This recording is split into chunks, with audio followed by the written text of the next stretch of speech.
A poor girl finds a billionaire locked in a giant cage, but when she sees his face, she says, "You look just like the man in the photo my mom keeps in her purse." And what happens next shocks everyone. The sky was painted orange when June spotted the butterfly. It wasn't just any butterfly. Its wings glimmered with an impossible blue against the late afternoon sun. June had been drawing in the backyard, but her pencil slipped from her fingers the moment the insect floated in front of her. "Hi," she whispered, carefully extending her hand.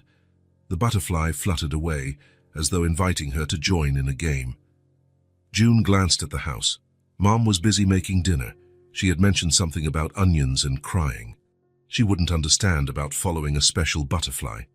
"Wait," June pleaded, running after the little blue speck that was now flying out the slightly open gate. She had never gone out alone, but the butterfly seemed to know exactly where to go. It turned at the right corners, stopped by low fences, waited when June fell behind. The quiet street branched out into others. June knew the way to school, to the corner store, to the playground. This path was new. The houses were more spread out, the sidewalks less tended.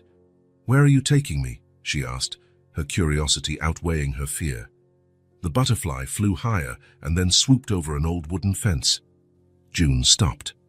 The land behind the fence was large and empty, overgrown with weeds and scattered with the remains of never-finished constructions. A vacant lot, like the kind Mom always told her not to go into. The butterfly landed on top of the fence, opening and closing its wings as if saying, "Come on, come on." June looked behind her.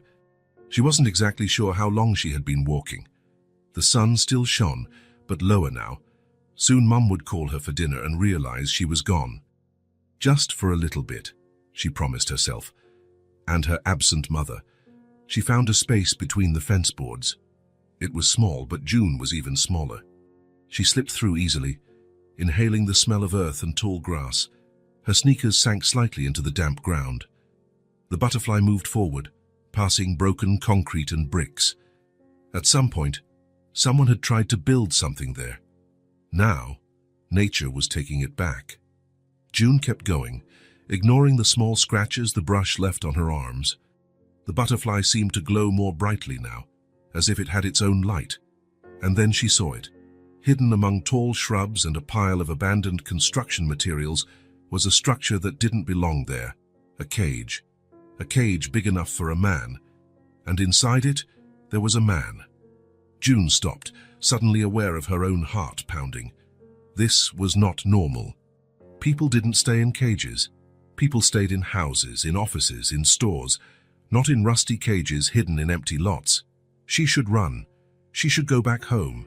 She should tell an adult. But the man moved. Just a bit. A slow movement. Like every inch took great effort.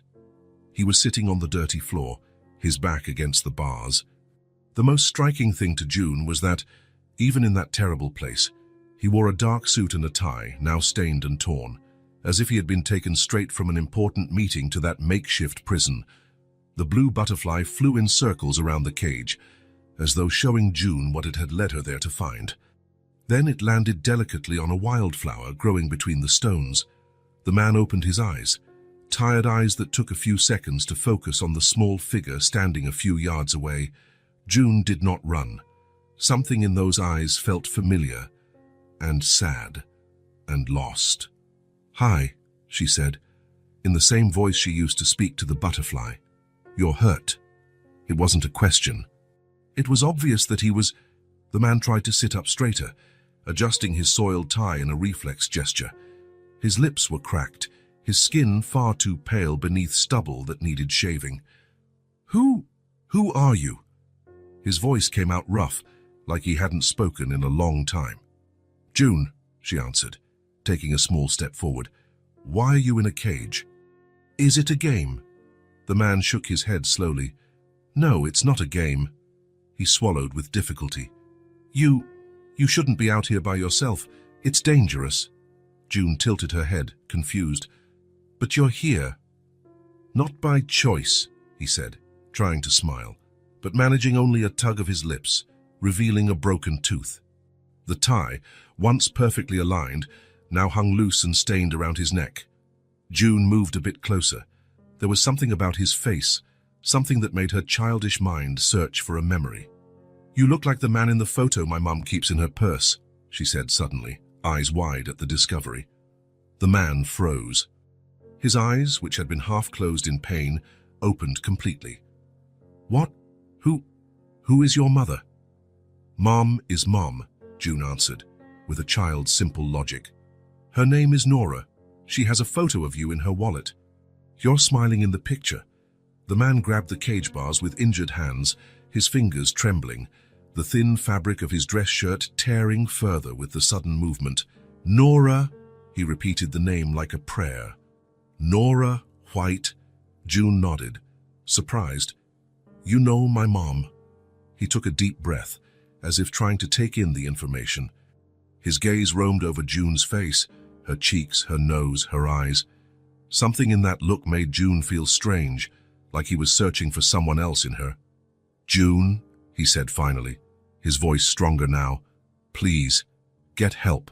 Tell your mom you found me. Tell her I'm alive." "Are you sick?" June asked, noticing how weak he looked in the suit that must once have been elegant. "Yes," he answered simply, "and I need to get out of here. Will you do that for me? Will you tell your mum you found a man who looks like the one in her photo?" June nodded firmly. Helping sick people was the right thing to do. Mum always said so. "I'll bring Mom," she promised, already turning to go. "Wait," the man called out. How did you find me?" June pointed to the blue butterfly, still resting on the wildflower. "She showed me the way." And before the man could say anything else, June ran back across the lot, slipping through the broken fence, trying to remember the way she had come. The sun was dropping faster and faster. Shadows were lengthening. June ran even quicker, a new kind of fear growing in her chest. Not fear of the man in the cage, but fear she might fail to help him in time. Nora looked at the clock for the third time in 5 minutes. A cold hand seemed to squeeze her heart. June was late. 15 minutes since she had called her from the backyard. 15 minutes of silence. "June!" she shouted again from the back door, her voice jumping an octave with rising panic. The backyard was empty. A drawing lay abandoned on the ground. The gate stood ajar. "No, no, no," Nora muttered, running to the gate. The quiet suburban street stretched out in both directions, with no sign of her daughter. She was about to run left, toward Sandra's house, her neighbor, where June sometimes played, when she heard a voice. "Mom! Mom!" June was running down the sidewalk from the right, cheeks flushed, hair sticking to her sweaty forehead, eyes wide with excitement. Nora sprinted to meet her, crouching down to grab her by the shoulders. "Where were you? Don't ever do that again. I was—" The words died as she noticed the scratches on her daughter's arms and the dirt on her clothes. "What happened? Are you hurt?" June shook her head, still trying to catch her breath. "No, I'm not hurt, but he is. Mom, there's a man in a cage. He needs help." Nora blinked, trying to process the words. "A man in a—" "What are you talking about, June?" "A blue butterfly showed me the way. There's a big lot, with tall grass, and he's there, in a cage." June's words tumbled out, as fast as her racing heart. "He's hurt, Mom, and really skinny. He's wearing a suit, all dirty." Nora stood up slowly, gripping June's hand firmly. "June, this is very serious. You really saw someone locked up. This wasn't a game or something you imagined." "It's real, Mom. He talked to me. He asked me to get help." Nora felt a chill run down her spine. If it was true, but how could it be? Children imagine things all the time. Maybe June had seen a homeless person, or someone resting near a structure that looked like a cage. "And he knows you, Mom," June continued, tugging her mother's hand with urgency. "He asked if you were Nora White." That made Nora pause. Her last name. How would a stranger know her last name unless he really knew her? "How did he know my name, June?" "Did you tell him?" "No, I just said Nora. He asked if it was Nora White, and I said yes." June was practically bouncing with anxiety. "Come on, Mum, it's getting dark." "Did he say anything else?" Nora asked, trying to keep her voice calm while her mind raced through possibilities. "None of them good." June nodded vigorously. "I said he looked like the man in the photo you keep in your purse, and he got all weird. He told me to say he's alive." Nora felt the blood drain from her face. The photo in her purse, the only photo she kept, the photo she never showed anyone, but that June had once seen when looking for a tissue. "June," she said, her voice almost disappearing. "What did he look like?" "The man you saw." June thought for a second. "Tall, with a beard, but weird. Not like Uncle Mark's. And his hair is all messy. He's wearing a suit and tie, but everything is dirty. Oh, and he's hurt on his face. And skinny, really skinny." Nora swallowed hard. It could be anyone. It had to be anyone. "I'm calling the police," she said finally, guiding June inside. "You'll show them where it is, but we'll go with help. Understand?" June nodded, relieved to be believed at last. "He's going to be okay, Mum." "We hope so," Nora replied, already dialing the emergency number, her heart beating so hard she thought it might burst from her chest. Officer Thompson looked from Nora to June, clearly skeptical. "So your daughter followed a butterfly into a vacant lot and found a man locked in a cage? Put that way, it sounded like a made-up story." Nora felt her cheeks burn. "I know how it sounds," she admitted. "But my daughter doesn't usually make up stories like this, and she knew details that had chilled her. Details about Joel, details June couldn't possibly know. "I can show you where it is," June insisted, tugging on the officer's uniform sleeve. "It's far, but I remember the way." Thompson sighed, looking at his partner, Officer Chen. She shrugged. "Doesn't hurt to check it out. Better than ignoring it and finding out later someone really needed help." "Okay," Thompson agreed. "We'll take a look. But you both stay in the car while we check, got it?"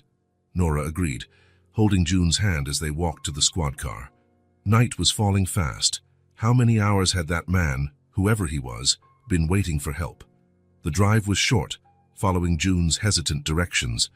For a small child, the distance must have felt longer. But in reality, the vacant lot was less than 10 minutes away by car. "There," June pointed as they passed an old wooden fence. "Behind that fence." Thompson stopped the car and exchanged glances with his partner. "You two stay here." "Lock the doors."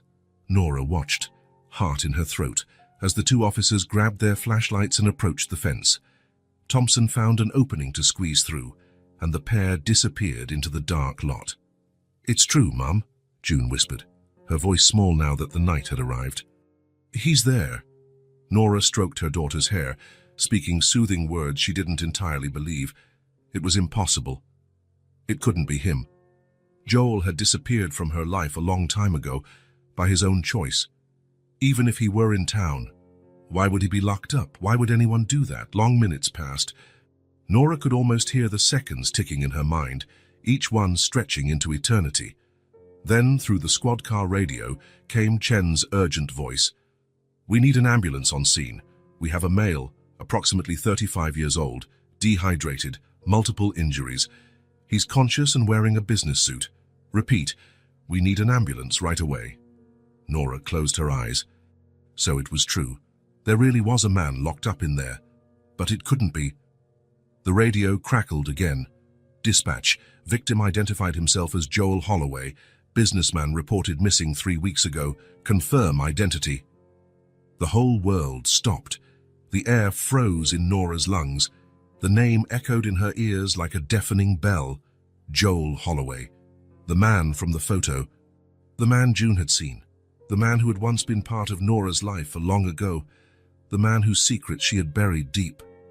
"Mom?" June's voice seemed very far away. "You're crying."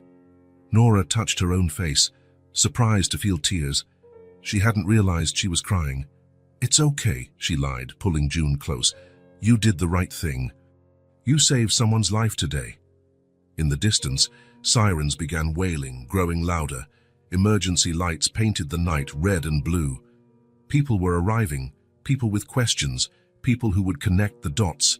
Joel was alive, and with him, the past Nora had carefully hidden was about to resurface, pushed by invisible hands that moved the pieces of a forgotten puzzle. The blue butterfly, unnoticed by everyone, landed on the roof of the squad car for a moment. Its wings glowed one last time in the pulsating lights. Then it took flight, disappearing into the night that now cloaked the city like a blanket. Central Hospital was buzzing with activity. Doctors and nurses hurried along the fourth-floor corridor, where the most serious cases were treated. Outside room 412, 2 officers stood guard, a necessary precaution when the victim of a crime might still be in danger. Joel Holloway had arrived the previous night, dehydrated, with 3 broken ribs, a fractured wrist, and numerous bruises. The expensive suit he had on when he was found had been cut away by paramedics and replaced with a hospital gown. His tie, saved in a plastic bag with his other belongings, was the only item left of his once impeccable image as a successful executive just 3 weeks earlier. The doctors called it a miracle. Based on his condition, Joel should have died days ago. His resilience surprised even the most experienced professionals.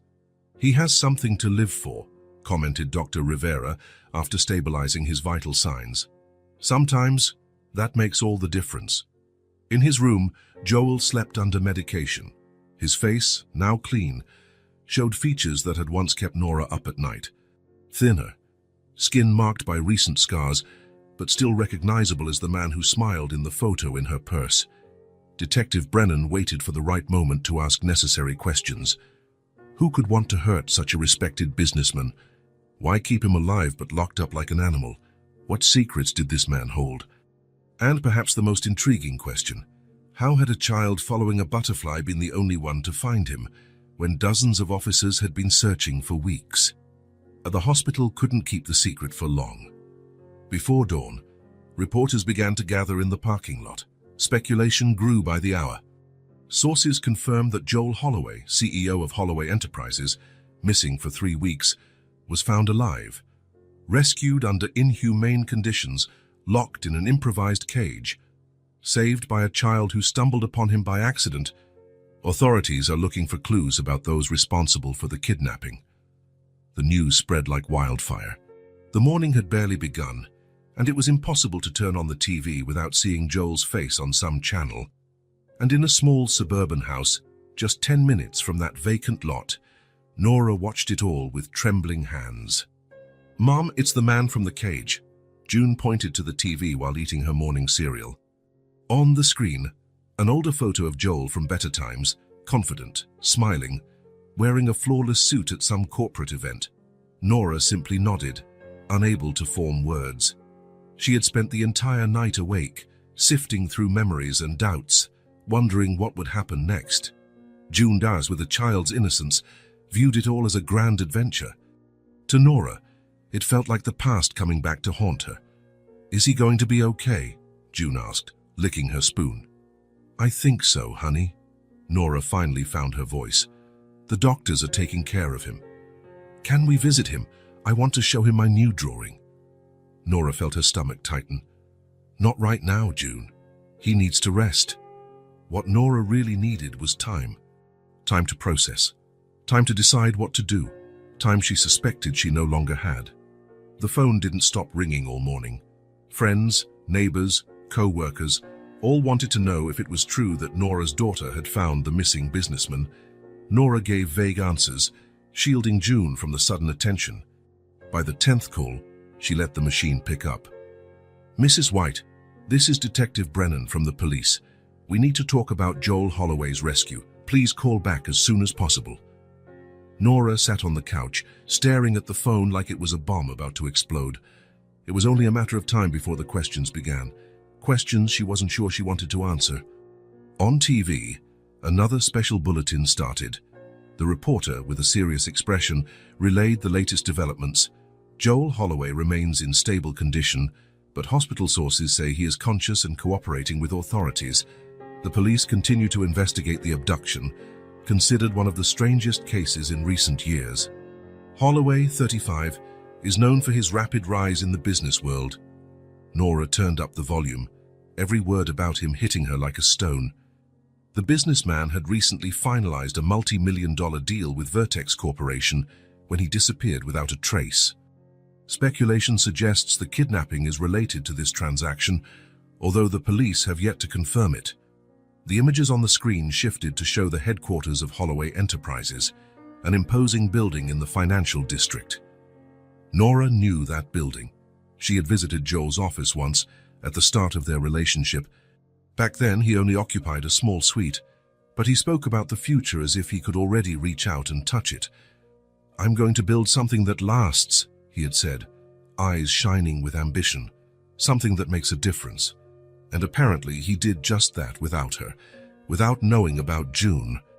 The report continued, now showing the Holloway mansion, where Joel's mother, Vivian, had given a brief statement that morning.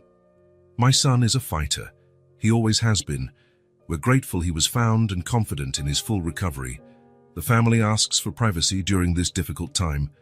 Nora felt a wave of bitterness rise in her throat. Vivian Holloway, the woman who had made it clear years ago that Nora wasn't good enough for her son.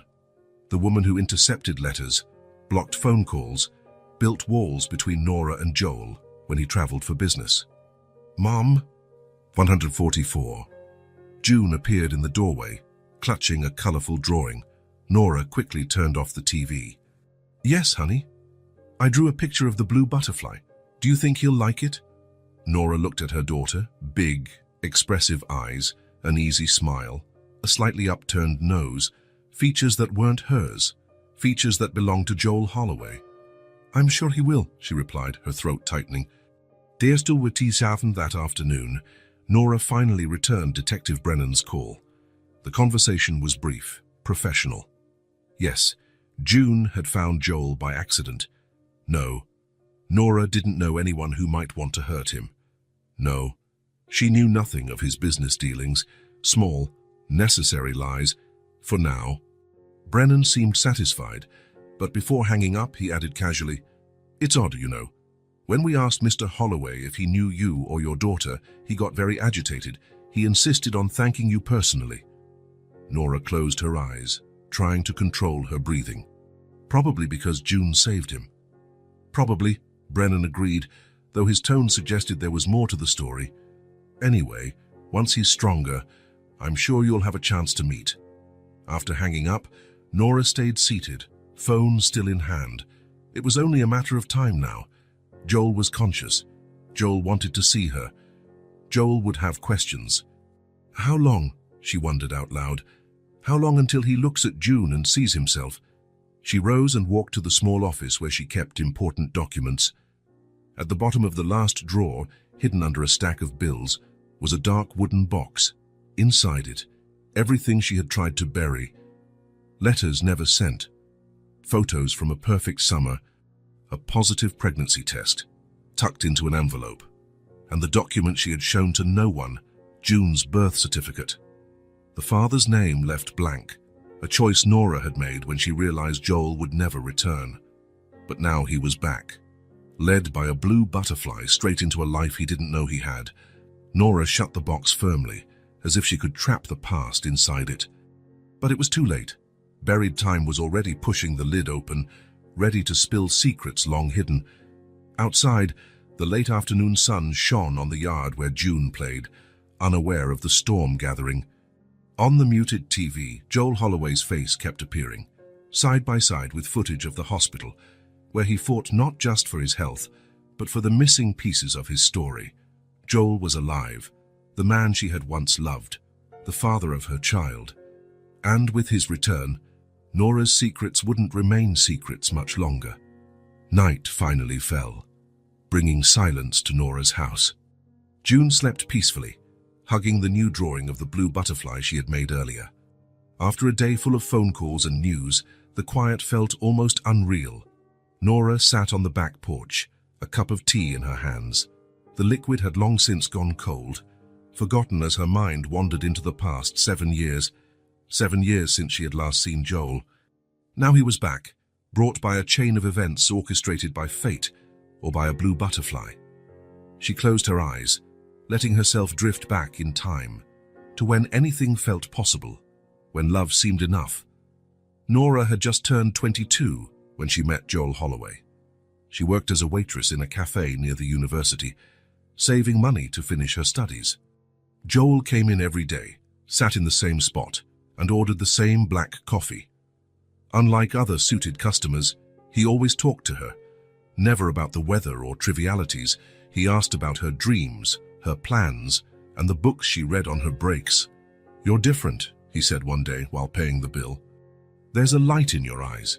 Nora laughed, thinking it was just a fancy pickup line. But Joel didn't smile. He looked at her with an intensity that made her stop breathing for a second. "I'm serious. Most people I know have dull eyes. They go through life without truly living. You don't." The next day, he left his card with his phone number. A week later, they had their first date. A month later, Nora knew she was hopelessly in love. At 26, Joel already showed the ambition that would one day make him a successful entrepreneur. He worked at a small consulting firm, but had bigger plans. At night, he developed his own ideas, talked about markets and opportunities, about changing the world. Nora believed every word. "You can do it," she would say whenever he doubted. "You have something special." For a year, they lived a passionate love that consumed everything around them. They shared a tiny apartment, big dreams, and the certainty they were meant to be together. Joel spoke of the future, as if he had it mapped out. The company's growth, the house they would have, the children. Then came the opportunity. "It's on the West Coast," Joel explained, his eyes shining with excitement. "A serious investor, Nora. Someone who believes in my project." Nora felt her heart clench. How long? A few months, maybe a year. However long it takes to establish the company. "A year," Nora echoed, the reality of their separation sinking in. Joel cupped her face in his hands. "I'll come back for you, I promise. As soon as everything's set up, I'll come back and we'll build our life together. Or you can come when things settle down. I have to finish my degree," she reminded him. She had just 2 semesters left to graduate. "Then I'll come back," he insisted. "Wait for me." And Nora waited. At the airport, as she watched him board, he promised to call as soon as he landed. And he did. For the first few weeks, they talked daily, emailing and texting. Joel spoke about meetings, contacts, how everything was moving faster than he'd imagined. "My mom's here," he said about a month later. "She came to help organize some things." Nora felt a chill. She had met Vivian Holloway only once, at a disastrous dinner. The woman had made it clear, without directly saying it, that she considered Nora unworthy of her son. "A waitress," she had said, regarding Nora over the rim of a wine glass. How quaint, Joel argued with his mother that night. He defended Nora, said he loved her, and that her background didn't matter, but the damage was done. Nora never forgot Vivian's look, calculated, determined, as if plotting something. 2 months after Joel's departure, phone calls became shorter and less frequent. "I'm busy at the company," he'd explain. "Meetings all day." 3 months later, a different call. Joel sounded exhausted, distant. "I'll be out of contact for a few weeks, a business trip overseas." "Where to?" Nora asked. "Asia. It all happened so fast. I'll leave you my mom's number. If you need anything, talk to her. She'll relay the messages." That was the last time Nora heard Joel's voice. The weeks turned into months. She dialed every number she had, but they went to voicemail. She sent emails that were never answered. Finally, desperate, she called Vivian. "Joel is very busy," the woman said, her voice as cold as ice. "He got your messages, of course. But please understand, dear, he's building a future. He can't be distracted." "Can I talk to him?" "Just 5 minutes. He's in Japan now, tricky time zone." Nora wrote letters, long letters, detailing her days, her feelings, her plans for when he returned. She sent them to the address Vivian reluctantly provided. "I'll make sure he gets them," the woman had promised. But the answers never came. Then came the positive pregnancy test. A life growing inside her, created during those last nights together before Joel left. Nora called every number she had, sent urgent messages. "We need to talk. It's important." Finally, Vivian picked up once more. "He's moved on," she said bluntly. "He thought it best not to stay in touch. You're young, Nora. You should move on too." "But I need to speak to him." "I'm pregnant." Vivian's voice grew even colder. "And how can we be sure it's his?" The accusation hit Nora like a slap. She hung up, unable to continue. In the following days, she tried a few more times, but Vivian's number had been blocked. Emails bounced back as undeliverable. The letters were returned to sender. Joel had vanished from her life as completely as if he had never existed, except for the child growing in her womb. Nora opened her eyes, returning to the present. The cup of tea was still in her hands, cold. The moon lit the small backyard. The tears she hadn't noticed before had dried on her cheeks. 7 years she had waited, not actively, not every single day, but part of her never stopped waiting. The same part that still kept that photo in her purse. She got up and walked quietly to June's room. In the darkness, she could see her daughter's shape asleep. The greatest gift Joel, unknowingly, had given her. The reason she had found the strength to go on. She raised June alone, with help from friends, working extra hours, studying late to finish her degree. She never put Joel's name on the birth certificate. If he didn't want to be part of their life, he wouldn't be forced to. But now he was back. And the truth, the one Nora held in her heart, was that she had never truly believed Joel had abandoned her by choice. Something about how everything happened felt off. The abrupt communication cut off, Vivian's cold words. Perhaps, Nora thought, lightly touching her sleeping daughter's face, perhaps it was time to find out what really happened. The invisible scars she'd carried for 7 years began to throb, reminding her of wounds never fully healed, wounds that would now have to be faced. The next morning brought a grey sky, as though even the weather was hesitant, torn between rain and sun. Nora stared at her open closet, trying to decide what to wear to the hospital.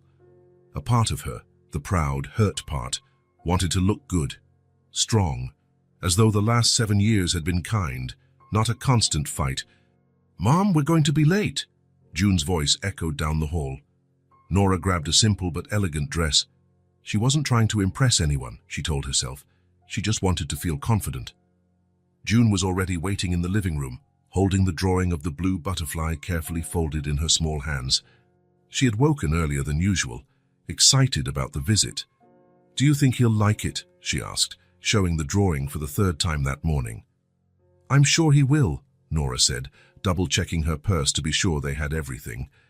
What she didn't admit to her daughter was the whirlwind of emotions swirling inside her. Fear, anger, confusion, and a small, treacherous spark of hope that refused to die, a spark that had survived 7 years of silence. The drive to the hospital was short, but it felt endless. June chattered away, oblivious to her mother's silence. She talked about the man in the cage, about how the blue butterfly had shown her the path, about how happy she was that he was getting better. "He looked so sad in that cage," June said, gazing out the car window. "Do you think he has kids?" The question hit Nora unexpectedly. I don't know, honey. Why do you ask?" June shrugged. "I just figured it must be sad to be locked in a cage far away from your family." Nora gripped the steering wheel tighter, focusing on the road. "Yes, it must be very sad." Parking the car, Nora took a deep breath, trying to organize her thoughts. "Remember what we talked about?" she asked, adjusting June's light jacket. "We'll just ask how he's doing, give him your drawing, and then we'll leave. Mr. Holloway needs to rest." June nodded, though her eyes gleamed with the hope of a longer visit. "Can I tell him about my school?" "We'll see," Nora said, making no promises. The hospital was less crowded than Nora had expected, but reporters still hovered near the main entrance. She held June's hand more tightly and used a side entrance to avoid the cameras. The first headlines about Joel's rescue continued to attract attention, though slightly less intense now. At the reception, a young nurse smiled as she recognized June from local news photos. "You're the girl who found Mr. Holloway, aren't you?" she asked, leaning over the counter. "How brave you were." June smiled shyly, while Nora explained why they were there. "Room 412, 4th floor," the nurse said. "But I think someone's with him right now." The elevator rose slowly, every floor making Nora's heart beat faster. What would she say to him? How would she explain 7 years of silence? What if he asked why she had stopped trying to reach him? "Are you nervous, Mom?" June asked, squeezing her hand. "A little," Nora admitted. "It's been a long time since I've seen Mr. Holloway." "Is he your friend?" Friend. The word felt so inadequate, so small to describe who Joel had been. We were close, a long time ago. The elevator stopped at the 4th floor. Nora straightened her dress, took a deep breath, and stepped out with June by her side. The white corridor seemed endless. Room 408, 410, and then finally 412. They had just arrived at the door when it opened. An elegant woman stepped out, adjusting her expensive coat in a smooth motion. Nora froze in place, immediately recognizing the face from her worst nightmares. Vivian Holloway. 7 years had changed little about Joel's mother. Maybe a few more grey hairs expertly covered, maybe deeper lines around her eyes. But her posture was still perfect, her gaze sharp, her air of superiority untouched by time. Vivian stopped abruptly, her eyes widening for a fraction of a second as she recognized Nora. Then she glanced down at June, who clutched her drawing of the blue butterfly. Something cold and calculating passed across the older woman's face. "Ms. White," she said at last, her voice controlled. "What a surprise." Nora felt as if she was 17 again, being judged by those same eyes.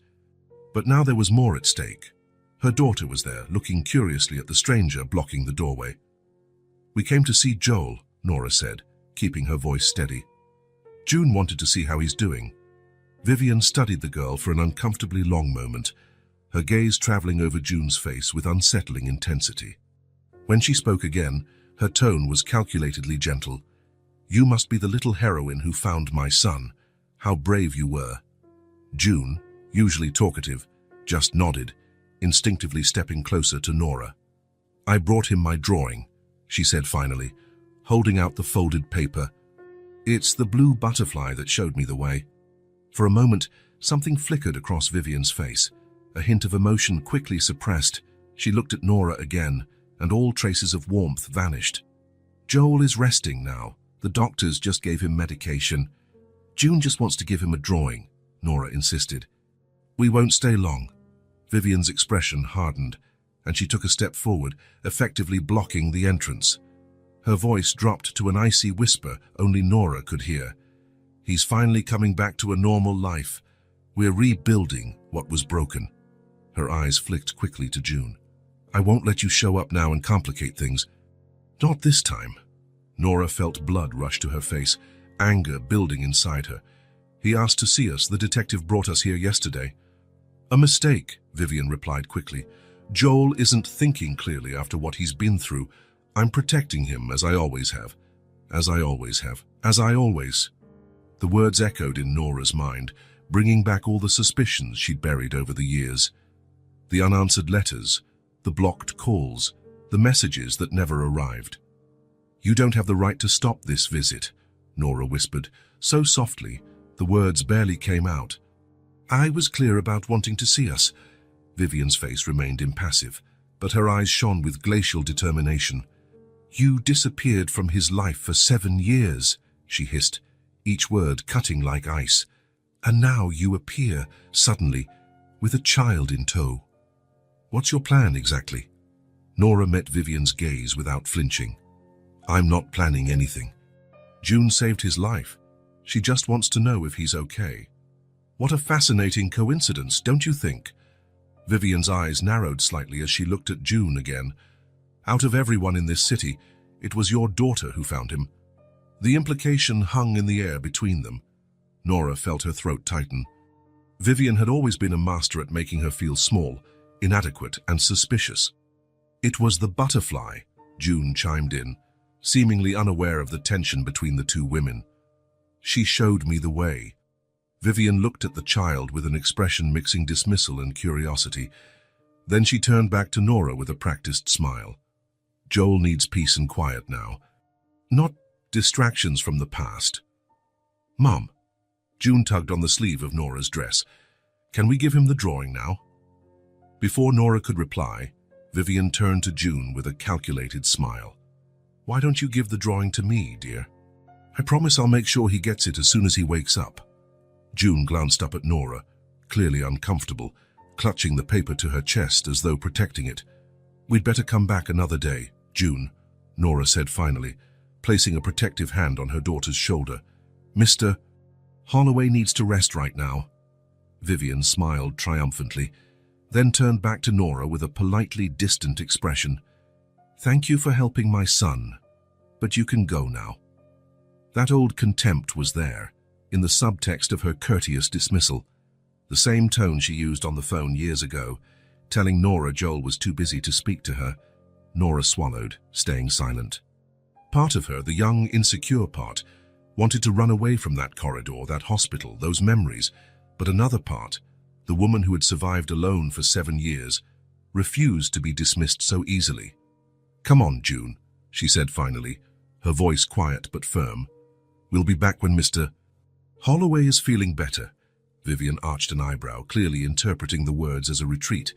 "There's no need to bother him again. The family appreciates your concern." "He asked for us," Nora repeated, staring at Vivian. "We will come back." Something in Nora's tone made Vivian's expression shift subtly. A flash of worry, perhaps even uncertainty, crossed the older woman's face. Nora took June's hand and turned away.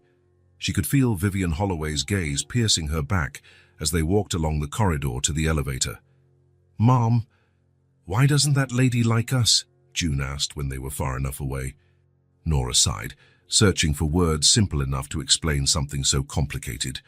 "Some people are very protective of those they love." "But we just wanted to give him a drawing," June insisted, her child's logic unable to grasp adult complexities. "I know, sweetheart." Nora squeezed her hand. "Maybe we can try again another day." As they waited for the elevator, Nora glanced back one last time. Vivian still stood there, a sentinel at the door of room 412, guarding Joel as she always had, keeping Nora at bay as she always tried to do. But something had changed, Nora realized as the elevator arrived, something fundamental and irreversible. In Vivian's eyes, beyond her usual coldness, there was something new, worry, maybe even fear. Because now Nora wasn't alone. She had June at her side, the child who, by some miracle or destiny, had found Joel when all of the Holloway's resources and connections failed, the girl who followed a blue butterfly and changed everything. In the car, June asked if they could come back tomorrow. Nora looked at her daughter, at the determination in her eyes, at the courage she'd shown following a creepy vacant lot to save a stranger.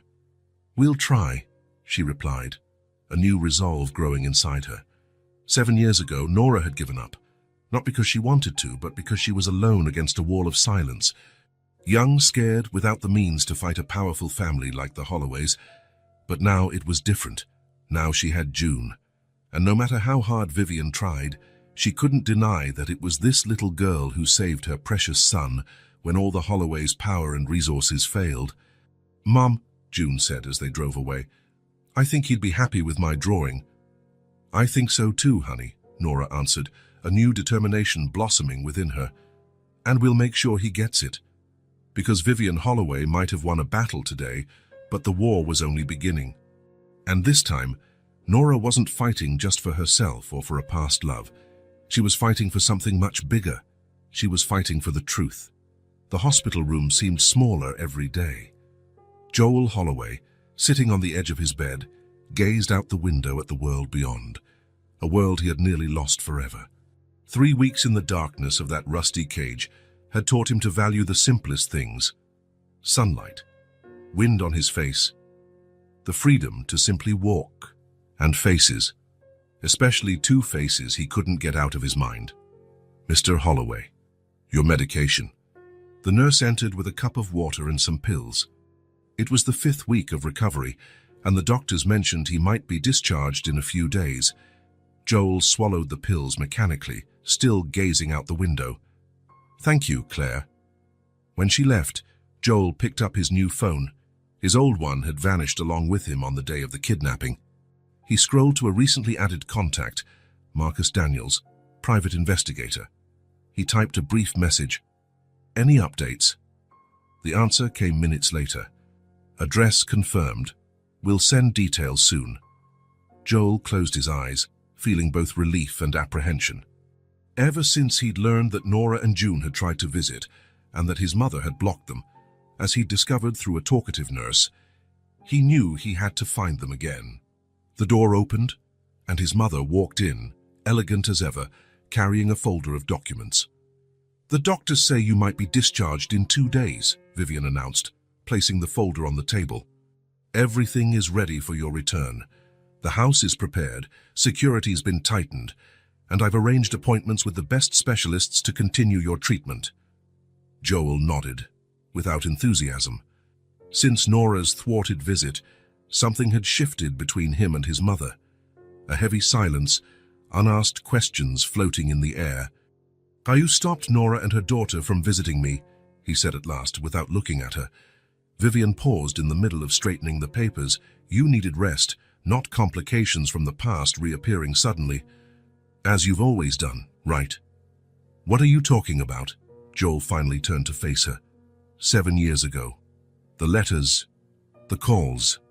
"You always stood in the way." Vivian's face hardened. "I did what was best for you. That girl was a distraction from your goals. Look how far you've come without her." "Look where I ended up," Joel repeated bitterly, pointing at the bruises still marring his body. "A successful businessman who almost died in a cage, alone." "Joel, I've let you control my life for too long, Mother." His voice was calm but resolute. "I'm not going to let that happen again." Vivian studied her son, seeing something different in him. The near-death experience had changed something fundamental in Joel Holloway. The son who always followed her advice, trusted her decisions, was now looking at her with new eyes. "What do you plan to do?" she asked at last. "Start over," he replied simply. "Fix what was broken. Reclaim the lost time." "With her, after 7 years?" Vivian shook her head. "People change, Joel. She's not the same girl you knew." A slight smile touched Joel's lips. "You're right. She's not. She's a woman who raised an amazing daughter, a daughter who saved my life when no one else could."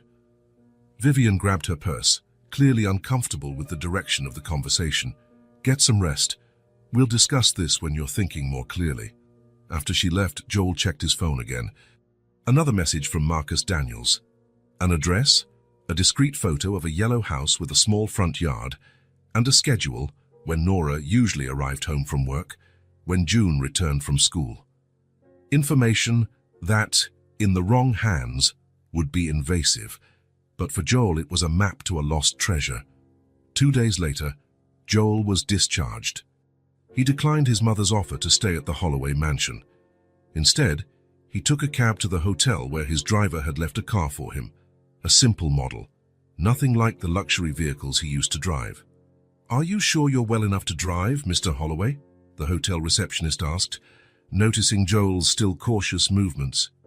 "I'm fine," he replied, though his wrist, just freed from its cast, still ached when he gripped the steering wheel. The address was in a quiet neighborhood about 20 minutes from downtown. Tree-lined streets, modest but well-kept homes, a place where kids could ride bikes on the sidewalks without worry. Joel parked at a safe distance and watched the yellow house. It was mid-afternoon on a Wednesday. According to Marcus's information, June would be coming home from school soon, walking with a small group of children and a monitor. While waiting, he opened the glove compartment and took out a small package wrapped in blue paper. He had ordered the gift by phone, asking an assistant to buy and deliver it to his hotel. 20 minutes later, a group of kids appeared around the corner. Joel immediately recognized June, the same dark hair, the same energetic stride. She wore a blue school uniform and carried a colorful backpack. The group stopped at the corner, and the children began to scatter, each heading to their house. June waved goodbye to her friends and walked alone the last few yards to the yellow house. That's when she saw him. Joel had gotten out of the car and stood on the sidewalk, the blue-wrapped package in his hands, unsure of how to proceed. He didn't want to frighten her or look suspicious to the neighbors, but June didn't seem afraid. Her eyes widened in recognition, and a huge smile lit up her face. "It's the man from the cage," she shouted. To Joel's surprise, she dropped her backpack on the ground and ran toward him. Joel barely had time to brace himself before June crashed into his legs, hugging him without hesitation. The pain in his still healing ribs was overshadowed by the wave of emotion that swept over him. "You're better," June exclaimed, looking up at him with shining eyes. "You're not in the cage anymore." Joel laughed, genuinely touched by her enthusiastic welcome. No, I'm not in the cage anymore. The doctors fixed me up. Did you come to see our house? June asked, taking his hand naturally as if they were old friends. I came to see you and your mum, he admitted honestly. Is she home? June shook her head. She'll be back later. But Mrs. Peterson is here. She pointed to the house next door. She stays with me after school until Mum gets home. As if summoned, a grey-haired woman appeared at the door of the yellow house, clearly alarmed to see June talking to a stranger. June! What did I say about talking to strangers? She called, hurrying down the steps. He's not a stranger, June protested. He's the man I saved. The one from the cage. The older woman's expression shifted instantly as she recognized Joel from the news. Oh, Mr. Holloway, forgive me. I didn't.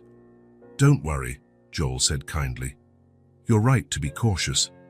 Mrs. Peterson seemed torn between following safety protocols and acknowledging the unusual situation. June, come inside. Your mum will be here in an hour. But he came to visit us, Joel interjected gently. I can come back later when Ms. White is home. I don't want to cause any trouble. Stay, June insisted, still holding his hand. Mrs. Peterson makes chocolate chip cookies on Wednesdays. They're the best. The older woman blushed slightly but then smiled. Well, considering the circumstances, maybe you'd like to wait on the porch for Mrs. White. I can bring you some coffee if you'd like. Joel accepted the invitation and soon found himself sitting on the porch of the yellow house, a cup of coffee in hand, with June chatting excitedly by his side, showing him her school drawings, talking about her friends, and describing the blue butterfly that disappeared after that day. Mom said it went back to the forest, explained June, munching on a cookie. But I think it came just to lead me to you. Then it left because its job was done. Joel smiled, touched by her childlike logic. Then I owe a double thank you, to the butterfly and to you. An hour later, a car pulled up in front of the house.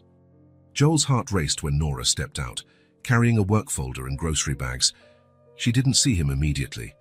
She opened the trunk, grabbed more bags. June ran toward her, practically bouncing with excitement. Mom, guess who came to visit? Nora lifted her eyes, following June's pointing finger. The shock on her face was obvious. The bag slipped from her fingers, landing on the sidewalk. Joel stood up from the wicker chair, his still sore body protesting the sudden movement. They stayed like that for a moment, Nora frozen by the car, Joel on the porch, June in between them, looking back and forth without understanding the sudden tension. Hi, Nora, he said finally, his voice low and uncertain. Mrs. Peterson, sensing the intensity of the moment, quietly picked up her purse. I'll be next door, Nora. If you need anything, you know where to find me. She passed Nora, giving her a reassuring squeeze on the arm, and left, casting curious glances behind her. Joel walked down the steps, approaching hesitantly. Let me help, he offered, bending to pick up the dropped grocery bags, ignoring the twinge in his still healing ribs. That seemed to snap Nora out of her trance. No, you shouldn't. Your injuries. Their fingers brushed as both reached for the same bag. A brief electric contact charged with 7 years of absence. How did you find us? Nora finally asked. A private investigator, Joel admitted. I hope you don't mind. I had to see you both, to properly thank you. June watched their exchange with interest. Mom, he came to see us. Isn't that cool? And Mrs. Peterson gave him cookies. Nora looked from her daughter to Joel, clearly torn by conflicting emotions. Finally, she took a deep breath and gestured to the house. Would you like to come in? I think we have a lot to talk about. Joel nodded, relieved.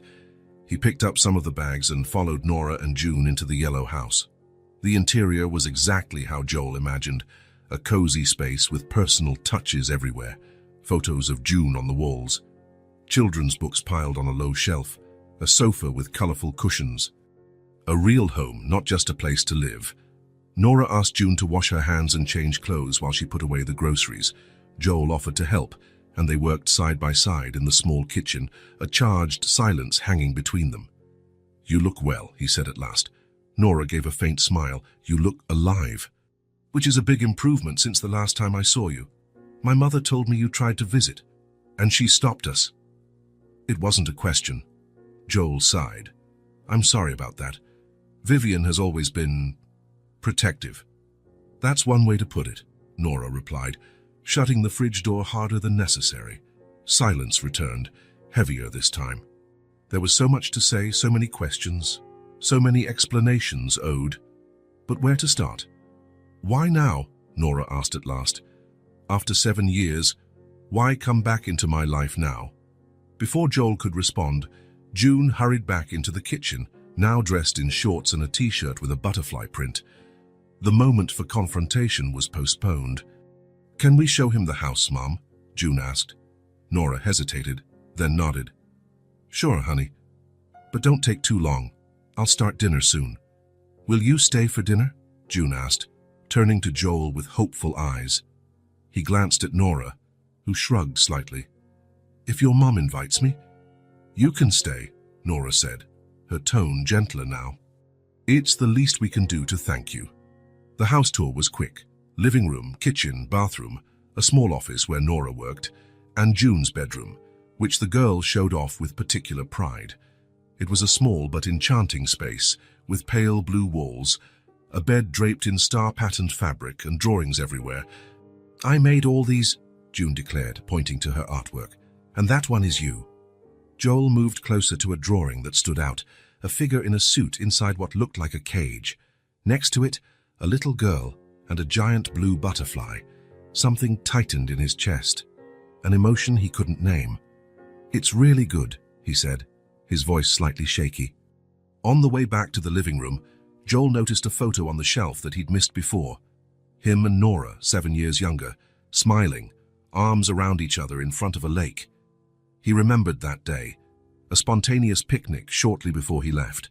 She'd kept that photo, displayed it all these years. "That's you, right?" June asked, noticing his interest in the picture. "The same man in the photo Mom has in her purse." Joel looked at Nora, who blushed slightly. "Yes, that's me. A long time ago." Later, as they sat in the living room while Nora finished cooking dinner, June showed Joel her collection of books and toys. He listened with genuine interest, amazed by the life Nora had built, by the incredible child she had raised on her own. That was when the question came, naturally, as he watched June line up her favorite toys to show him. "June," he asked gently, "if you could have anything in the world, what would you ask for?" The girl paused, thinking seriously. Her eyes scanned the room, the toys, the books. For a moment, Joel thought she might wish for something extravagant, a trip to Disney, a real pony, a castle. "A rag doll," she finally answered. "One you can brush the hair." Joel blinked, surprised by the simplicity. "That's it?" June nodded, her eyes shining. "Mom said maybe for my birthday, but that's still far away." "When is your birthday?" "In 3 months," she replied, raising 3 fingers. "I'll be 7. 7. The number hit Joel like a punch. The same amount of time he'd been away from Nora. He did some quick mental math, and something odd flickered through his mind. But before he could chase that thought, Nora called them for dinner. The meal was surprisingly pleasant. June led the conversation, telling stories from school, asking Joel about what it was like being in a cage. "Dark and scary," he answered simply, wanting to know if he had pets. Nora stayed mostly quiet, watching them interact with an expression Joel couldn't fully decipher. After dinner, when June went to brush her teeth and get ready for bed, Joel and Nora finally had a moment alone. "She's amazing," he said, breaking the silence. "You did a wonderful job, Nora." "I did what had to be done," she replied simply. "Alone." The word hung between them, loaded with unspoken accusation. "I didn't know," Joel began. "I never got your letters, your calls. I thought you'd moved on." Nora shook her head in disbelief.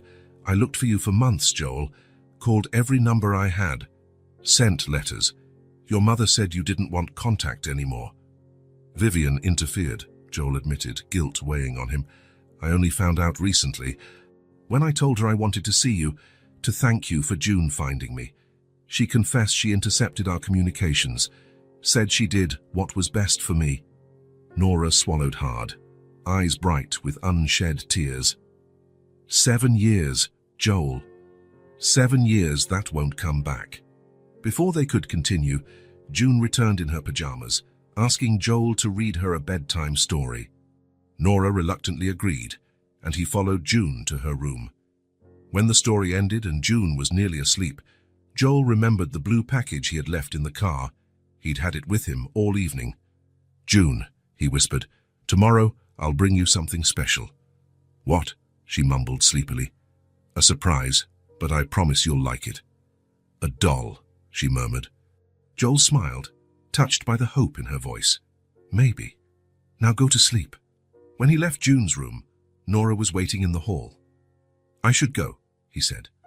"I've already taken enough of your time." Nora nodded, walking him to the door. On the porch, they paused, facing each other with 7 years of absence between them. "Can I come back tomorrow?" Joel asked. "There's so much we need to talk about, so much we need to understand." Nora hesitated, but finally agreed. "Yes, but we need to take it slow, Joel. A lot has changed." "I know." He gestured toward the house. "Thank you for today, for letting me in, for letting me meet her." Nora knew he wasn't just talking about the house.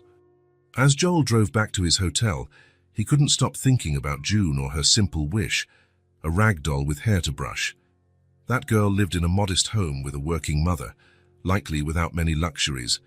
He could offer her the world, expensive toys, trips, anything money could buy.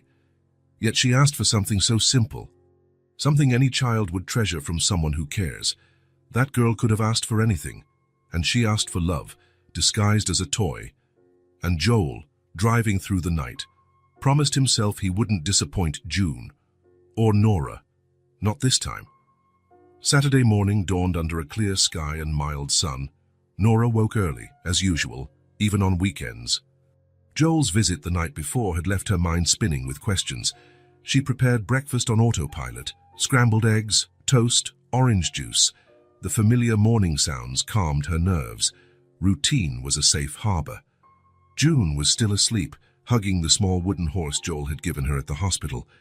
Nora paused in her daughter's doorway, observing the peaceful face, dark hair spread across the pillow, so similar to someone else's. The doorbell rang, snapping her out of her thoughts. 10 in the morning, too early for visitors. She dried her hands on her apron and walked to the door, her heart inexplicably racing. Joel stood on the porch, holding a large package wrapped in colorful paper with a pink ribbon. He looked different today, more relaxed, wearing jeans and a simple blue shirt instead of the suit he once always wore. "Good morning," he said with a hesitant smile.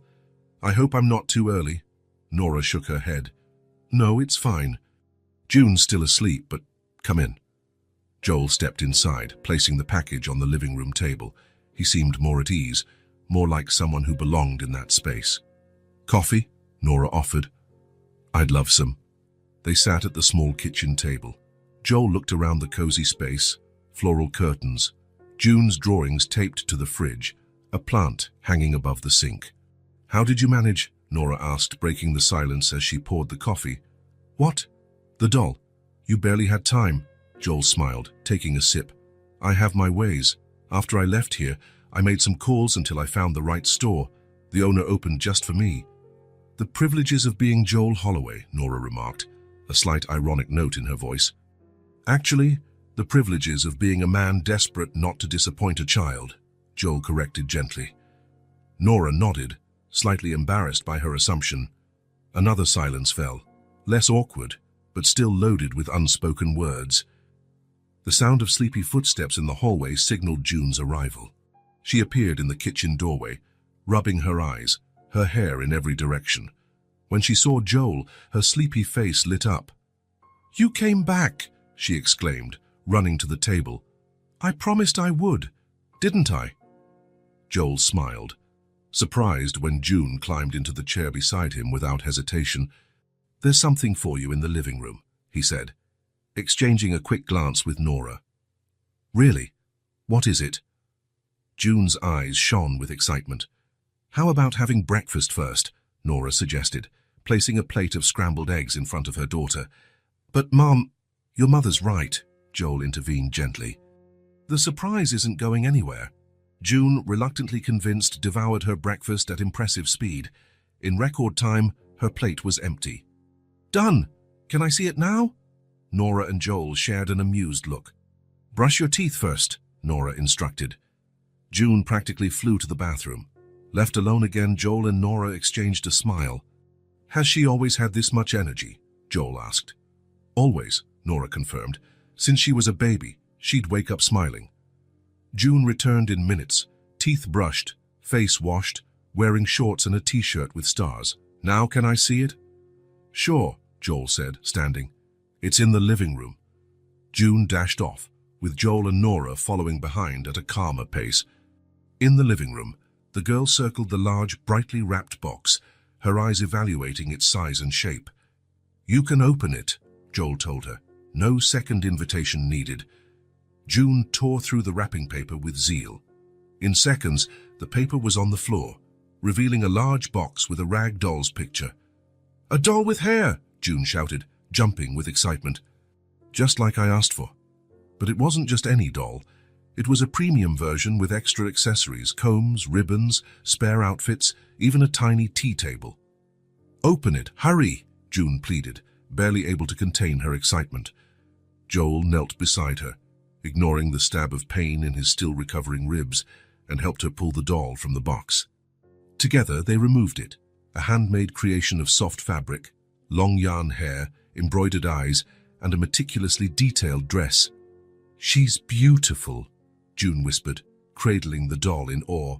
I'll call her Blue, like the butterfly. Joel smiled, touched by the connection. That's the perfect name. Nora watched the scene with an unreadable expression, joy mixed with something deeper. June, what do you say when you receive such a special present? Thank you, June exclaimed, throwing her arms around Joel in a sudden hug that nearly knocked him over. Joel froze for a moment, caught off guard, before hugging her back gently. His eyes met Nora's over the girl's shoulder, a look filled with unspoken emotion. You're welcome, kiddo, he finally replied. You deserve it. The next few hours passed in a world of their own, a world created by June, where her new doll was the guest of honor. Joel let himself be pulled into that universe without resistance, leaving behind the successful businessman to become just another participant in children's play. In the living room, now turned into an improvised beauty salon, June carefully styled the doll's yarn hair, while Joel held mirrors and ribbons as instructed. Have you ever brushed a doll's hair before? June asked, fully focused on her task. Actually, no, Joel confessed. I'm new at this. I can teach you, June offered seriously. It's easy.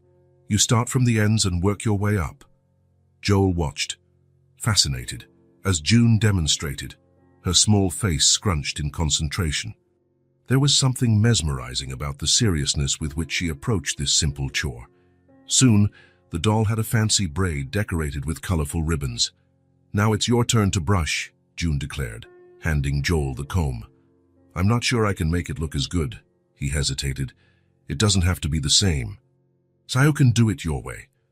With large, clumsy fingers, hands used to signing contracts and shaking hands at negotiations, Joel attempted to copy the delicate moves June had shown him. The result was a crooked braid with strands sticking out everywhere. June examined it critically, then smiled.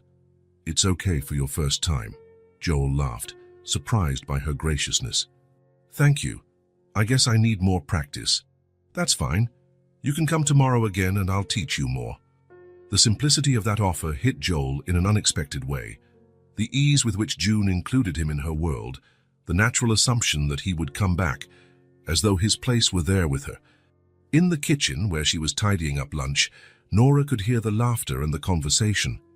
Several times, she stopped what she was doing just to listen. The deep rumble of Joel's voice mixed with June's high, excited chatter. A harmony she had never heard before, but that sounded strangely familiar. After lunch, the game evolved into an imaginary tea party. Joel sat in a chair too small for his frame, wearing a paper hat June insisted was essential for the occasion. The doll, Blue, took the place of honor with her new hairstyle, while June served tea in empty cups and offered pretend cookies on plastic plates. More tea, sir? June asked in an affected voice, holding a tiny toy teapot. Yes, please, madam, Joel replied, playing along so seriously that June burst into giggles at every line. From the kitchen window, Nora watched. Joel Holloway, the powerful businessman, perched on a child's chair wearing a paper hat, pretending to drink tea with a 6-year-old girl and her cloth doll. That was when the tears began. Silent, unexpected, rolling down her cheeks without warning. Nora braced herself against the sink, letting the emotion flow. They weren't just tears of sadness, though there was pain. Pain for 7 lost years, for moments like this that never were. They were also tears of relief, from an old wound finally exposed to the air. For the first time, she saw them as she had once dreamed in the early months of pregnancy, when she still believed Joel would return, father and daughter, bonded by something deeper than words or knowledge, an invisible connection that even 7 years apart hadn't erased. Nora quickly wiped her face when she heard June calling her name, inviting her to join the tea party. She put on a smile and went to the living room, sitting on the floor with them, accepting an empty cup and complimenting Joel's paper hat. The afternoon passed with games, stories, and laughter. June showed Joel her favorite books, her drawings, her collections of colorful stones and dried leaves. Joel listened with genuine fascination, asking questions, treating each small treasure as if they were as valuable as the multi-million-dollar deals he once managed. And maybe they were. And the sun was setting, painting the sky orange. By the time June finally gave in to exhaustion, dozing off on the couch with the doll Blue clutched firmly, Joel covered her with a light blanket Nora handed him. She had quite a day, he observed, looking at the sleeping girl. I guess we wore her out. You made her very happy, Nora replied. I've never seen her so excited about someone. Joel felt warmth fill his chest. She's an incredible kid, Nora. You did an amazing job.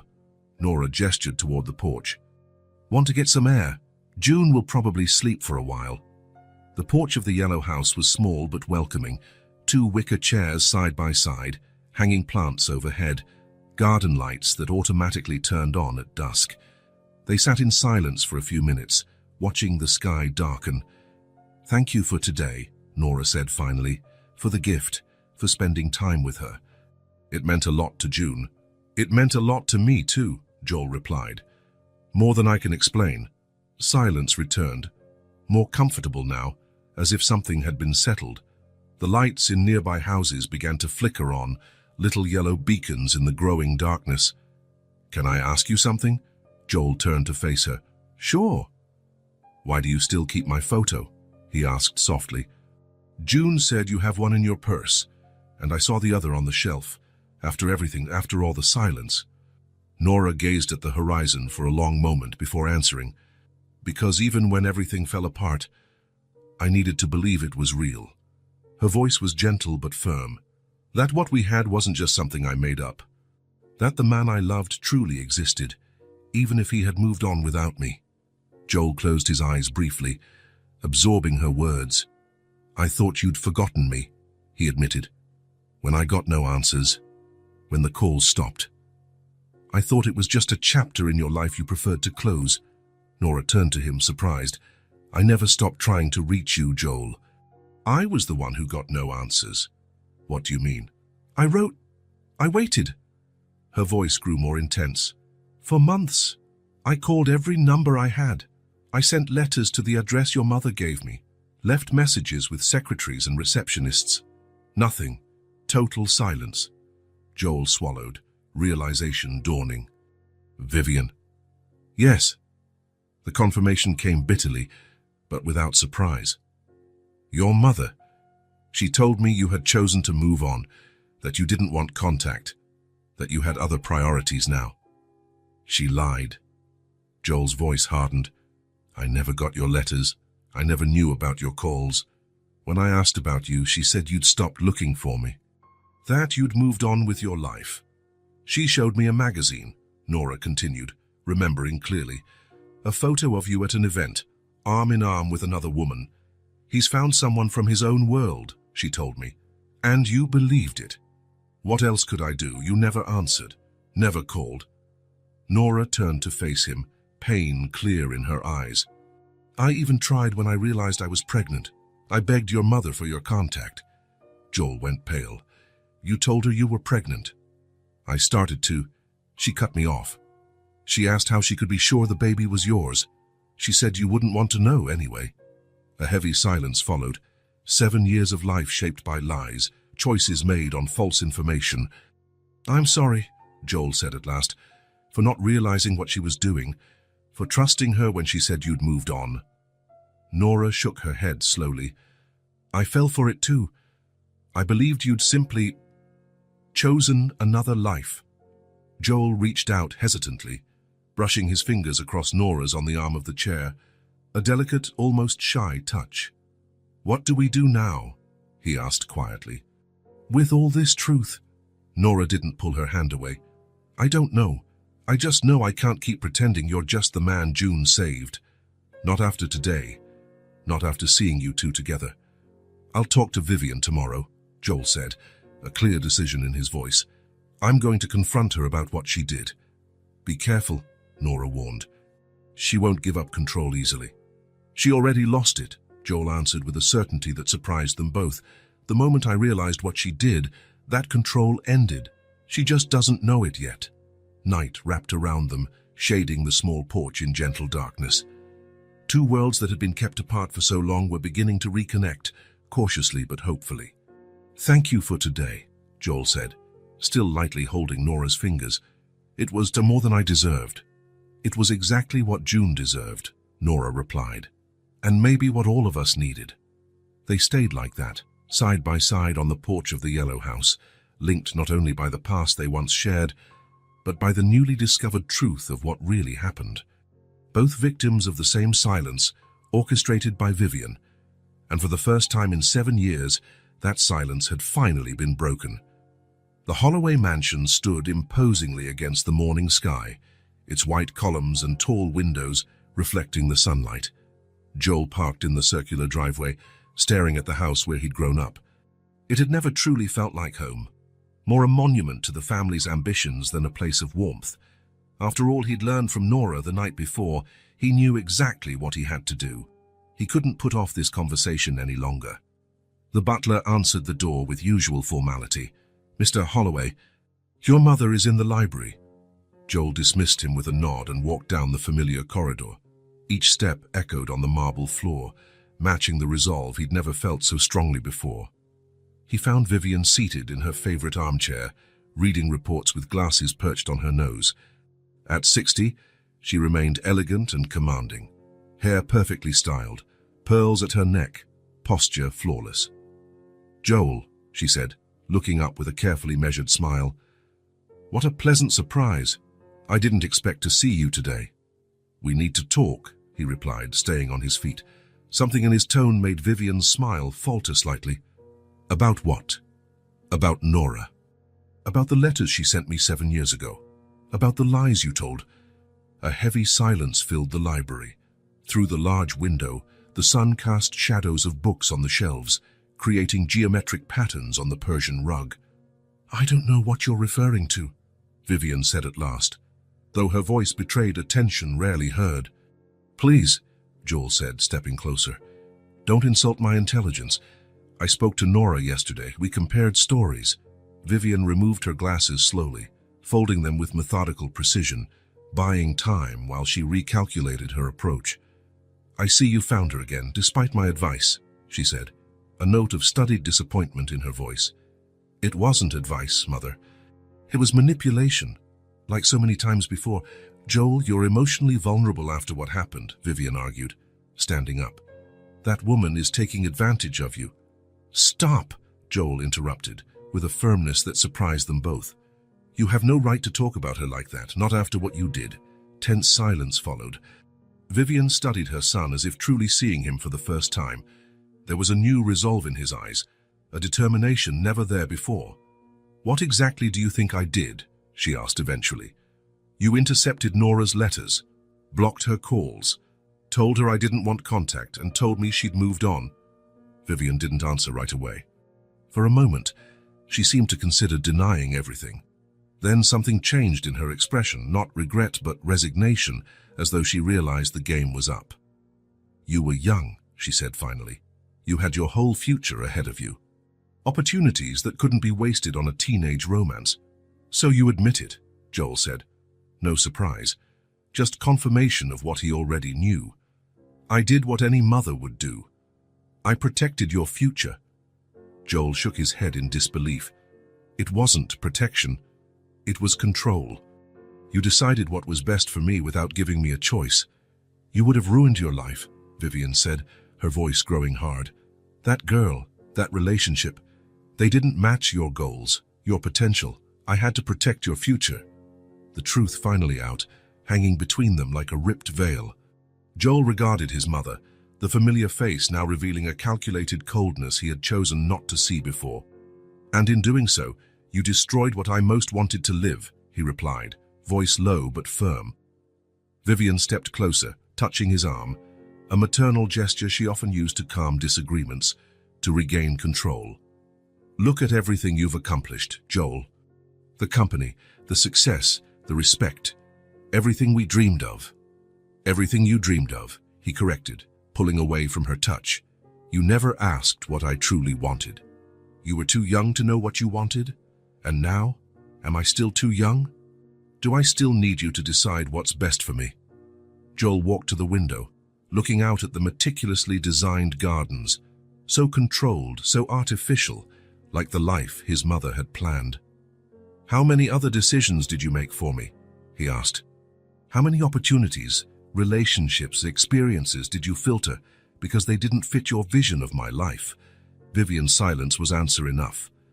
"I'm going to pack my things," Joel said, heading toward the door. "I'm not coming back to this house." "Where will you stay?" Panic bled into her voice. "With that woman? With that child? My decisions are no longer your concern." "Joel, please," Vivian persisted, following him down the corridor. "Think about what you're doing. Don't throw away everything we've built over sentimentality." Joel stopped, turning to face her one last time. There was no anger in his gaze, just a surprising calm. "I'm not throwing anything away. I'm starting to build something for myself. Something real." He climbed the stairs to his old room, gathering some clothes and personal items into a single suitcase. When he came back down, Vivian was waiting in the foyer, composed, but with eyes that betrayed her worry. "You'll regret this," she said as Joel walked to the door.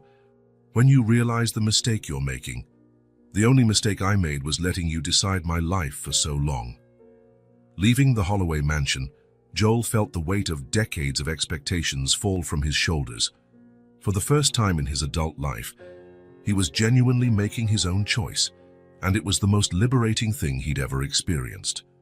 Rain fell in sheets when Detective Brennan called Joel. 3 days had passed since his confrontation with Vivian, and Joel was staying at a hotel near Nora's house.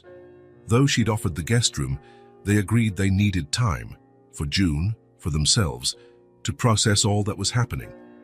"Mr. Holloway," Brennan's voice sounded urgent.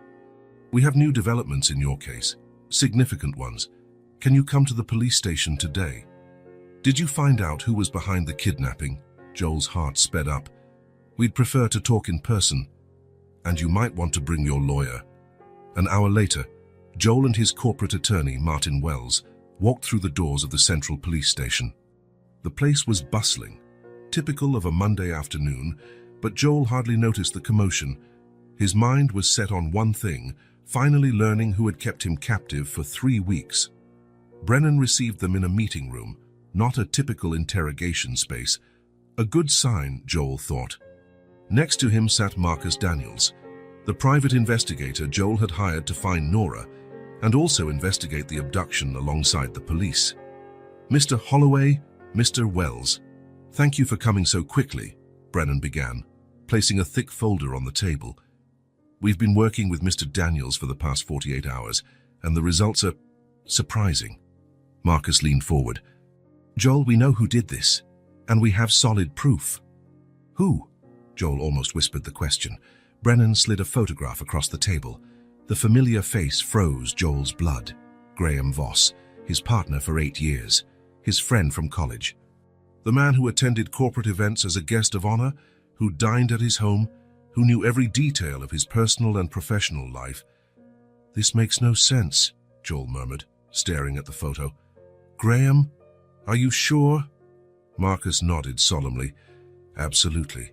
We traced financial transactions, phone records, and vehicle movements. He hired the men who captured you, rented the vacant lot through a shell corporation, and fabricated an alibi by leaving town on the critical dates. But why?" Joel still couldn't process the betrayal. "He has everything. He's a major partner in the company, has shares in every deal, has—" "It wasn't enough," Brennan interrupted, opening the folder. "Based on the evidence, including emails and messages from his devices, Voss intended to take over Holloway Enterprises entirely. Your disappearance was the first step. Martin Wells, the attorney, skimmed the documents. How long did he plan to keep you missing?" "From what we found, at least 2 months, Marcus explained. "Long enough for you to be officially declared missing, enabling him to trigger certain clauses in your partnership contract." Joel recalled the contract revision from the previous year. Graham had insisted on adding contingency clauses in case either partner became incapacitated for an extended period. At the time, it seemed prudent. Now the sinister motive was clear. "What would happen after 2 months?" Joel asked, though he suspected the answer. Marcus and Brennan exchanged looks.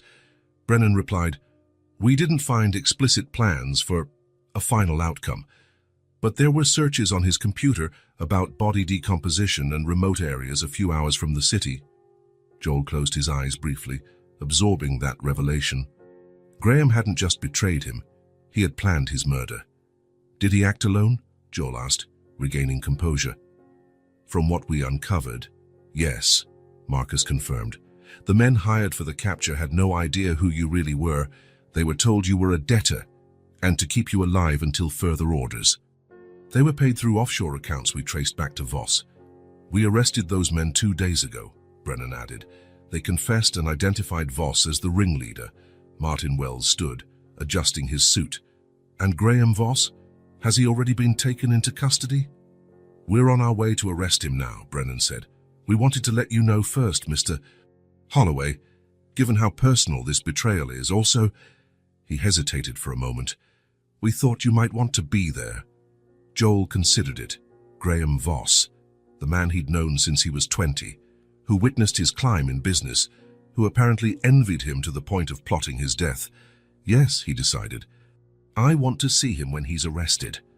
The Holloway Enterprises office occupied the top 5 floors of a downtown high-rise. Joel knew every corridor, every room, every detail of the place he'd built from the ground up. Now he followed Brennan and 2 uniformed officers to the executive level, where Graham was likely to be. The receptionist's eyes widened at the sight of Joel entering with the police. "Mr. Holloway, we didn't know you'd be in today." "Is Graham in his office?" Joel asked, ignoring the curious stares of employees starting to gather. Yes, in a meeting with the finance department," the young woman stuttered. Joel motioned to Brennan, who moved forward with the officers. In the main conference room, Graham Voss was standing by a PowerPoint presentation, gesturing animatedly to a group of executives. At the sight of Joel, he paled. "Joel," he said, forcing a smile. "I didn't know." "Graham Voss," Brennan interrupted, stepping forward with a paper in hand. "You're under arrest for the kidnapping and illegal imprisonment of Joel Holloway, as well as conspiracy to commit homicide." The silence was absolute. The executives looked from Graham to Joel, stunned. Graham, for a moment, looked about to deny everything. Then he saw Marcus enter the room with a box of evidence, and something in his eyes shifted. "You weren't supposed to be found so soon," he said at last, surprisingly calm. "It was a perfect plan." "Plan?" One of the executives stood. "What's he talking about, Joel?" "He abducted me and planned my death to take over the company," Joel replied, his eyes fixed on the man he'd once called a friend. "Driven by envy and lust for power?" "It's more complicated than that," Graham protested as the officers handcuffed him. "You always had everything so easily, Joel. The name, the family money, the connections. I worked twice as hard for half your recognition." Joel said nothing. There was nothing to say to justify such betrayal. "He has the right to remain silent," Brennan began, reciting his Miranda rights as he led Graham out of the conference room. Employees watched in shock as Graham was taken down the hallway in handcuffs. He kept his head high but avoided eye contact with anyone. Joel followed a few steps behind, feeling neither triumph nor pleasure, only deep exhaustion and, oddly, relief. That night, after dealing with the press and reassuring alarmed investors, Joel drove to the Yellow House. Nora waited on the porch, having followed the day's events in the news. "How are you?" she asked when he sat beside her. "Still processing," Joel admitted. 8 years of friendship, dinners, trips, confidences. "And all that time, he envied you. Apparently, in the emails they found, he called me the lucky one who never valued what he had." Joel sighed, running a hand over his tired face. Maybe he was right about that. Nora didn't respond. There were no easy answers for a betrayal that deep. The front door opened, and June came out in her pajamas, holding the doll Blue. "Mom said you had news," she said, sitting on the step below them. Joel exchanged a glance with Nora, who nodded slightly. "Yes," he answered, choosing his words carefully. "We found out who put me in that cage. It was someone I thought was my friend, but he wanted to take my place and keep my things." June frowned, taking in the complexity only children can. "And he went to jail, like in the books." "Yes, he was arrested. The police found all the proof." "So it's over?" Joel glanced at the night sky, at the stars shining after the day's rain. He pictured Graham being led to a cell, Vivian isolated in her mansion, the lost years that would never return. "It's over," he said finally. "What?" June asked, hugging her doll. Joel looked at Nora, then at June, feeling a clarity he hadn't felt in a long time. "The dark part of the story," he said softly. "Now we can start a new chapter." June seemed satisfied. For her, it was simple. The villains were defeated, the hero was safe, and life would be better going forward. Joel envied that simplicity, that childlike certainty. Summer arrived in full force, painting the sky a brilliant blue and flooding gardens with bursts of color. 4 months had passed since Graham Voss's arrest, 4 months of change, adjustments, and discovery. The city park was crowded on that sunny Sunday. Families spread out on the lawns, kids chased kites, couples strolled hand in hand along shaded paths. In a quieter corner, under the shelter of a large oak tree, Joel spread out a checkered blanket on the grass. "Is this a good spot?" he asked, looking at Nora carrying the picnic basket. "Perfect," she answered, setting the basket down. "Just enough shade, but we can still see the lake." June ran ahead a few yards, chasing a dragonfly hovering over wildflowers. Her bright laughter rang in the air, so carefree that everyone nearby smiled automatically. "June, come help us set up," Nora called, taking containers of food from the basket. The girl raced back, cheeks flushed with sun and excitement. In the past few months, June had blossomed even more. Joel's consistent presence in her life had added a new layer of security and happiness. Their make-believe tea parties now had a regular participant, bedtime stories featured new voices, and weekends became adventures for 3. "Can I put out the napkins?" June asked, already digging into the basket. "Sure, honey. Then you can help your dad with the cups." Your dad. The word still sounded new, though June had used it for almost 2 months. Joel vividly remembered the day she asked, over breakfast, if she could call him that. Nora had frozen, coffee cup halfway to her lips, waiting for his response. Joel, throat tight with emotion, had just nodded, unable to speak. The transition hadn't been easy.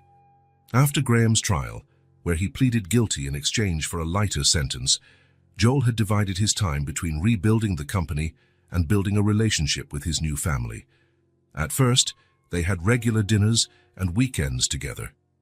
Then came nights spent on the couch when bedtime stories ran late.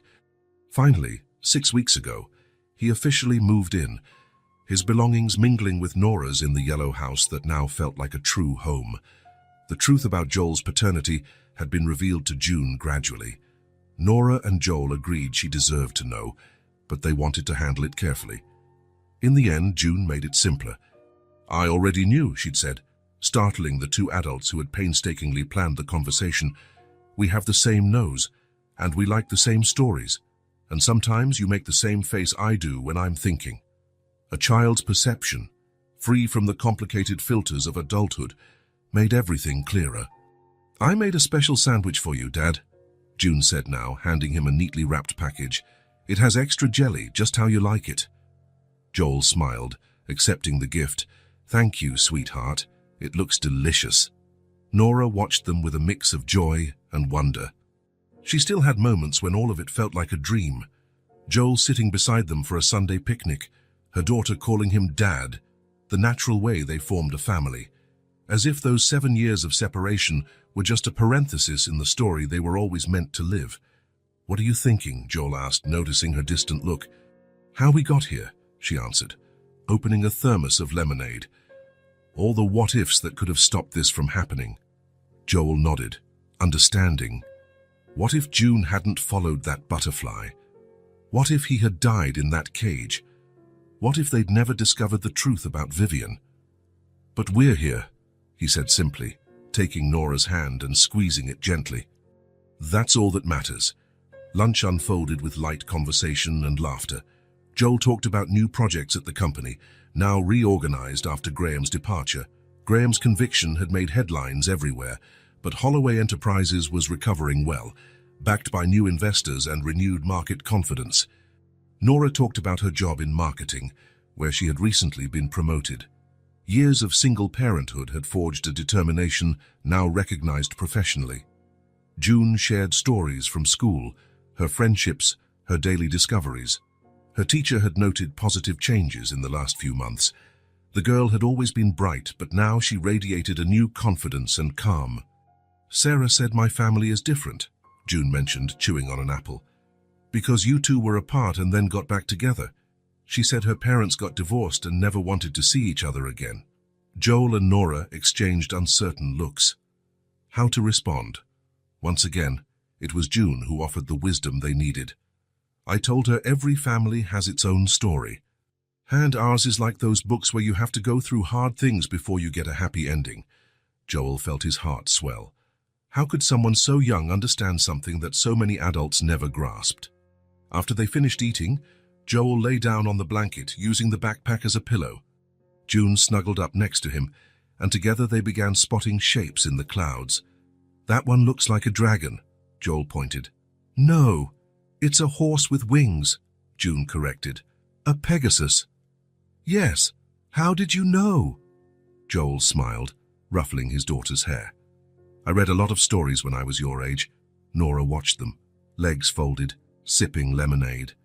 Even now, there were times it all felt surreal, how smoothly Joel and June had connected, as if the blood bond was stronger than the years apart. The past few months hadn't been all sunshine. There had been tough adjustments, painful conversations, and moments of insecurity. Vivian was still a sensitive topic. Although she'd attempted to reconcile, the relationship remained tense. Trust, once broken, takes time to mend. Joel insisted on family therapy. "I don't want to repeat old mistakes," he'd explained. "I want to do this right." It proved a wise choice. The sessions helped the three of them navigate the complex waters of becoming a family again. Practicalities of merging two adult lives also posed challenges. Nora, used to making all decisions alone, sometimes struggled to share responsibilities. Joel, accustomed to independence, occasionally felt out of place in the routines Nora and June had established. But day by day, small hurdles were overcome, and the new dynamic became more natural. Suddenly, June stood up, her eyes wide as she stared at something above them. "Look, look," she cried, pointing at the air. "It's her, the blue butterfly." Joel and Nora followed her gaze. Floating gracefully over the nearby flowers was a butterfly with bright blue wings, shimmering like pieces of the sky in the sunlight. "Do you think it's the same one?" Nora asked, getting to her feet for a better look. "I'm sure." June took a few steps toward it, which didn't fly away. "It's the same one that led me to Dad that day." Joel joined them, watching the butterfly circle above the three of them. almost as if inspecting the newly united family. "She knew," June said with absolute conviction, unique to children. "She took me right to you." The butterfly landed briefly on a nearby flower, opening and closing its wings slowly, as if acknowledging June's words. "Maybe she came to check if we did a good job," Joel suggested, draping his arm around Nora's shoulders. "If we fixed what was broken, did we?" June asked, looking between them. Nora smiled, her eyes meeting Joel's. Wordlessly, she slipped her hand into his, their fingers interlacing, an easy habit formed over the past few months. "Yes," Nora answered, "but we didn't fix it to make things how they were before. We built something new," Joel added. "Something stronger." The butterfly lifted off again, circling the little family one last time before rising into the sky, its brilliant blue wings blending with the infinite blue above. June waved goodbye, as though the butterfly could see the gesture. "Thank you," she whispered to the wind. Joel reflected on the symbolism of that tiny creature, a seemingly fragile insect that had changed the course of 3 lives with its whimsical flight. Could there be a purpose to that? Or was it just chance at work in mysterious ways? Whatever the answer, he felt deeply grateful. On the drive home, June dozed off in the back seat, worn out from running in the sun. Nora was at the wheel, while Joel gazed out the window, admiring the familiar streets of the neighborhood he now called home. "What are you thinking?" Nora asked, noticing his reflective silence. "How lucky we are," he replied. "How many people get a second chance like we did?" "It wasn't just luck," Nora said softly. "It was also choice. You could have taken another path when you learned the truth." Joel nodded, understanding what she meant. It wasn't only destiny that had reunited them. Not just that. It was June's bravery in following a butterfly, Nora's persistence in keeping that photo, Joel's resolve in facing his mother and choosing his own path. It was the courage to look back, confront the past honestly, and still choose to move forward. Together. When they arrived at the yellow house, the place that now belonged to all 3 of them, Joel carried the sleeping June inside. Nora followed with the picnic basket, watching how gently he removed her shoes before covering her with a light blanket. Later, they sat on the porch under a starry sky, and Joel held Nora's hand between his own. "Thank you," he said simply. "For what?" "For not giving up, for raising our daughter with so much love, for letting me come back." Nora leaned her head on his shoulder, her body fitting naturally against his as though they were made for each other. The Holloway family had returned, not to what they were before, but to something new, something stronger, built on love, truth, and conscious choice. And somewhere, perhaps, a blue butterfly watched, content with a job well done. If this story touched your heart, subscribe to the channel and turn on notifications so you don't miss the next ones. Leave a like, because it helps this story get recommended to more people. See you in the next story.